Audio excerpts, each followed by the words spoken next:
Hey, what's going on, guys? Big Boy Reviews here. Today I have a book review for you, and it is a Stephen King one, Dreamcatcher. Oh yeah.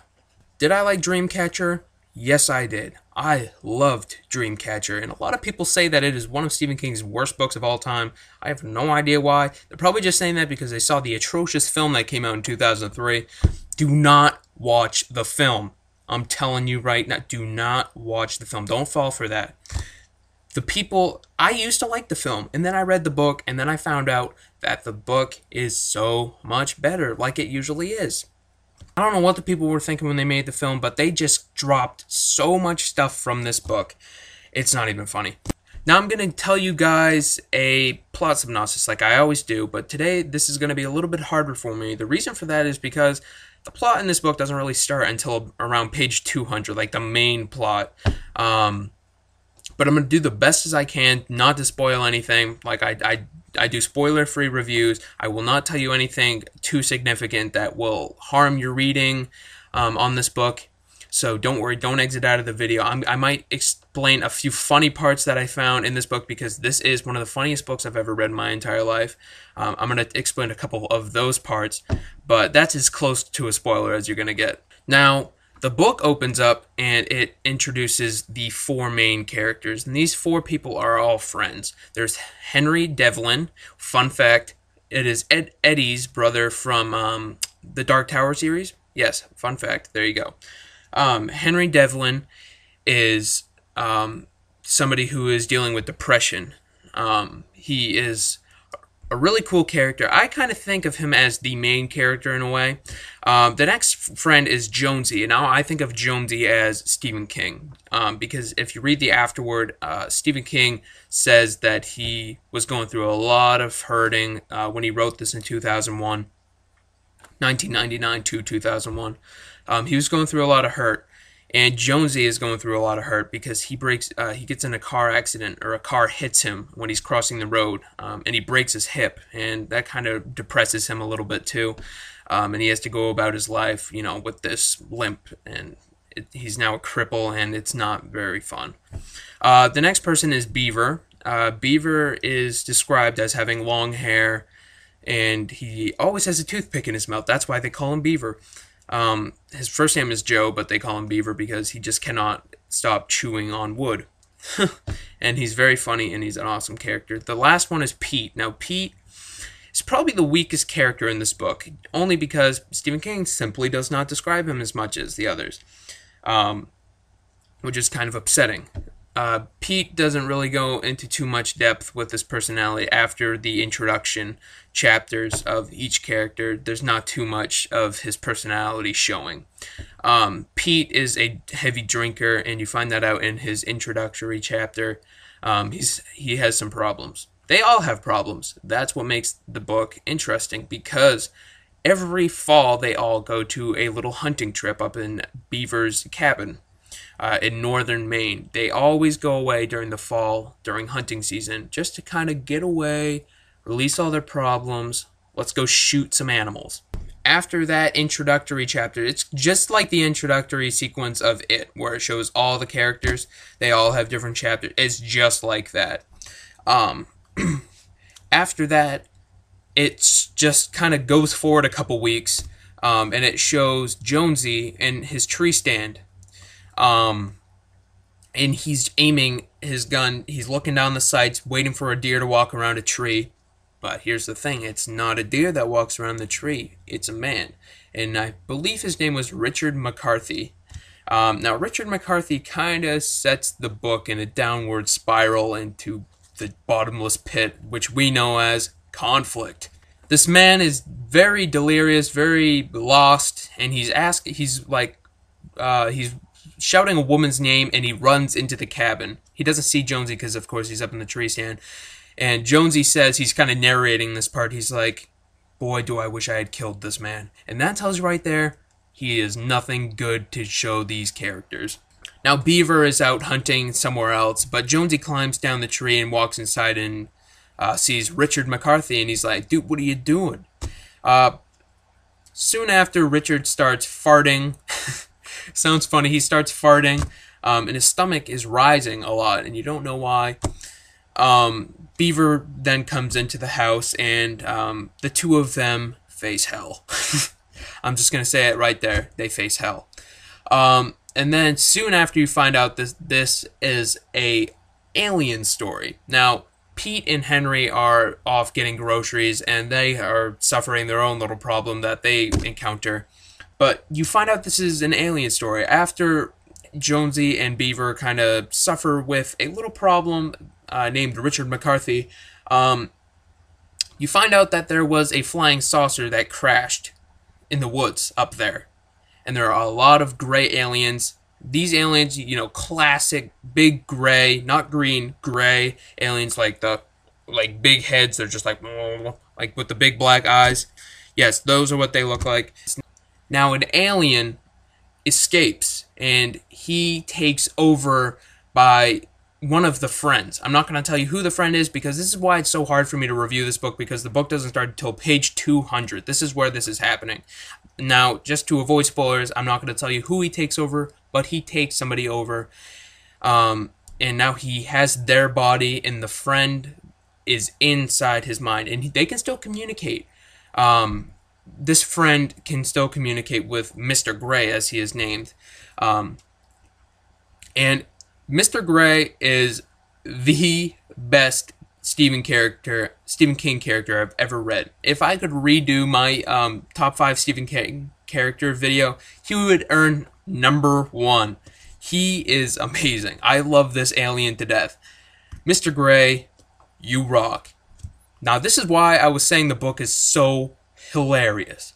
Mr. Gray makes it so funny, because this is an alien inside a human body, not knowing how the human body works, not knowing how to deal with human emotions.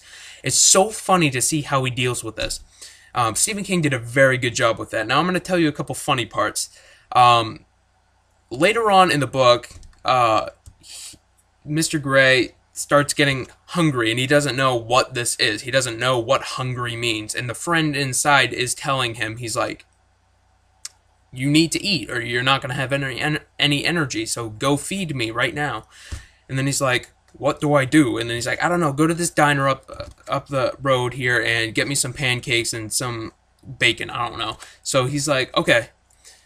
He walks in, and the waitress is like, hi, what can I get for you, sir? And he's like, I will have some canned cakes and bacon. And then she's like, what? And he's like, oh, sorry, I meant cake pans. I found myself laughing harder than I would if I'm with my friends. Like, that is kind of weird, because I'm sitting alone in a dimly lit room laughing hysterically. I felt kind of weird, but oh my gosh, it was hilarious. Stephen King, you are a funny dude.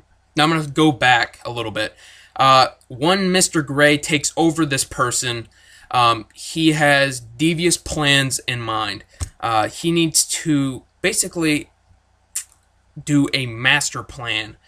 Now, I'm not going to tell you what he's going to do, but he's basically just trying to wreak havoc and make a legacy for his species by basically destroying the human population. I'm not going to tell you how he carries this out, but that is basically the biggest plot point in this story. Alright, now I'm going to tell you something that comes in around page 200. There is another subplot that starts right around there after Mr. Gray takes over this person. And it involves, this is kind of what I call the quarantine section of the book, because that's what it is. It's like a 150-page long sequence of quarantining, and it introduces 2 new characters, Abraham Kurtz and Owen Underhill. They are 2 soldiers, American soldiers, who are in charge of this quarantine. Now, this is one of the biggest gripes I have with this book, and it is Abraham Kurtz. Now, he's one of those crazy general characters, crazy general, like the army person. He's one of those type of characters, and I hate those type of characters, those types of villains. They are so annoying. There was one in Avatar. There's a bunch in those 90s action movies. Like, come on, they are so annoying. And that is exactly what he is. He's always like, praise Jesus, and stuff like that. And that's what I hate about him, too, because Stephen King does this in so many books, Under the Dome being one, just for example. He tries to make Christians look so bad and annoying. And oh my gosh, it was so annoying reading his character. And that's basically why I take like a star away from this book, just because of his character. Owen Underhill, on the other hand, makes this really boring 150 page long sequence in the book a little bit more interesting. He is not like Kurtz. He is basically the exact opposite, because Kurtz wants to like engulf everything in flames. He wants to wipe out everything because there is a red fungus that is growing because of this spaceship that landed, that the aliens carried with them. And he wants to kill everybody because this fungus is growing on the people, and it is starting to infect people. And he is just going guns blazing, and Owen doesn't like that. So he kind of shines some light on this really, really, really boring sequence that really slowed down my reading. And the last 250 pages of this book are just mind-bogglingly intense. It is a 250 chase scene, and it is awesome. Awesome. That 250 page sequence really got me back into this book. Now, if you didn't know, I started this book about a month ago, and I read the first 300 pages in, like, seriously, like, 3 days. It took me 3 days, 100 pages a day. And I thought I was flying through it, and I thought that I would finish it by the end of that week. But then that quarantine part hit me, and that is probably what will drag you down a little bit if you start reading this book. But as always, Stephen King books always have those little boring sequences, but if you get through them, you know that you're usually in for an awesome surprise. And like I said, this chase sequence at the end is just so phenomenal, and the book ended very well. Nothing like the film. By the way, just throwing that out there, the film sucks. I'm going to say it again. It sucks. The ending is, like, not even remotely close to what happens in the book. Oh my gosh, it's just pathetic. Whoever directed that film, ugh, you suck. Definitely one of the coolest things about this book is that, guess what? It's got references to It. And a lot of references. A lot of cool cameos. You remember that thing that the 7 friends in It wrote? Pennywise the Dancing Clown Lives? They wrote that on the standpipe at one part? Yeah. Well, one of the characters runs into that in this book. They actually read it, and it is so cool. During the flashback sequences of Dreamcatcher, the 4 friends oftentimes talk about disappearances of children. Now, if you've read it, it's obviously like, Pennywise, you're slaying these children. Why? I burped. Yeah, so very awesome cameo. If you love It, you'll love this book. Yeah, just wanted to throw that in there. So I highly recommend Dreamcatcher. There was my huge synopsis. I know that took forever, a lot longer than in my other videos, but yeah, there's my review for Dreamcatcher. And I just wanted to point out this artwork because I think it is absolutely beautiful. Deer running for no apparent reason. Well, there is a reason to it. You find out in the book, and it's pretty awesome. I love that artwork. Very inspiring for something that I would want, because if you know me, you know I love nature. And yeah, that is a lot of awesome nature right there. One more thing that I wanted to point out. This book is 617 pages long. And yes, that does seem like a lot of pages. And it is too much. It is way too much. This is one of those things where I wish Stephen King had got an editor, a better editor or something, because this book only takes place in 2.5 days. No joke, 2.5 days, 600 pages. Come on, that's way too much for 2.5 days. He is seriously describing every single minute. You do not miss a minute in this book that goes on. There's a couple flashbacks here and there, like I said, of the 4 friends as their kids. But for the majority, it is 2.5 days long, and it's way too long, in my opinion. So if you can get by that, I highly recommend Dreamcatcher. Great book. Overall, great book. Don't just ignore the big thing that the stereotype that this has of being Stephen King's one of his worst books. Just throw that out of your mind after watching my review. Take my opinion and give it a shot, because you will probably not regret it. That's my review. I hope you enjoyed Big Boy Reviews. Signing out.